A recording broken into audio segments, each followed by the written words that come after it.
नमस्कार, मी शामराव सुतार पनवेलवरून. हल्ली दिवसेंदिवस स्वार्थीपणानं कहर केलाय. एखादं काम असेल तर कमी खर्चात माझा जास्तीत जास्त फायदा कसा होईल हे पाहिलं जात आहे. त्याला स्वार्थांध राजकारण्यांची साथ आहे. अक्षरशः सर्वसामान्यांना लुटलं जात आहे. बेसुमार जंगलतोड, त्यामुळे प्रदूषण वाढत चाललंय. कारण प्रदूषण रोखण्याची झाडच नाहीत. मोकळा श्वास घेण्यासाठी प्राणवायूची कमतरता. स्वार्थांध राजकारण्यांनी घोडेबाजार मांडलाय. त्यांना जनतेचं काही देणं घेणं नाही.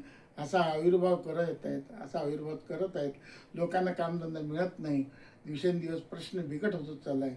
म्हणून माझ्या रंगनाथ्यांच्या या कविता संग्रहातील कविता कसं जगायचं सादर करत आहे. घनगंभीर असलेलं मन थोडं साचतावलंय आणि थोडं खंतावलंय. घनगंभीर असलेलं मन थोडं धास्तावलंय आणि थोडं खंतावलंय. कारण दिवसेंदिवस बदलणाऱ्या वातावरणात विषाणूनं कहर केलाय. मानवी मनाला पोखरलंय. आजारानं थैमान घातलंय. थैमान घातलेल्या आजाराचं भांडवल करून सर्वसामान्यांना लुटण्यासाठी स्वार्थांध लोकांनी दवाखाना रूपी दुकान टाकले. त्याला स्वार्थांध राजकारण्यांची साथ लुटमार चालली आहे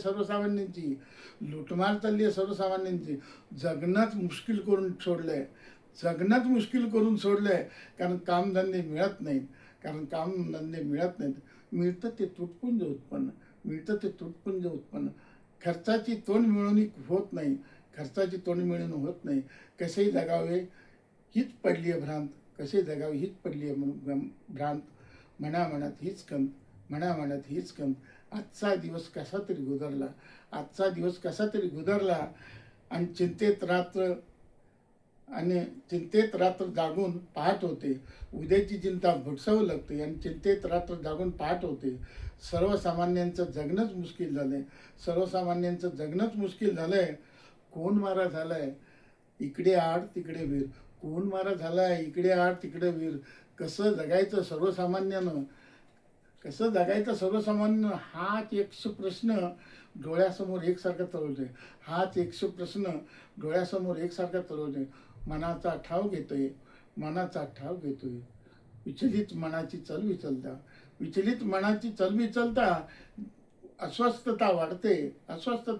दिवसेंदिवस सर्वांप्रती हीच भावना बाळवते. कसं जीवन जगायचं माणसानं.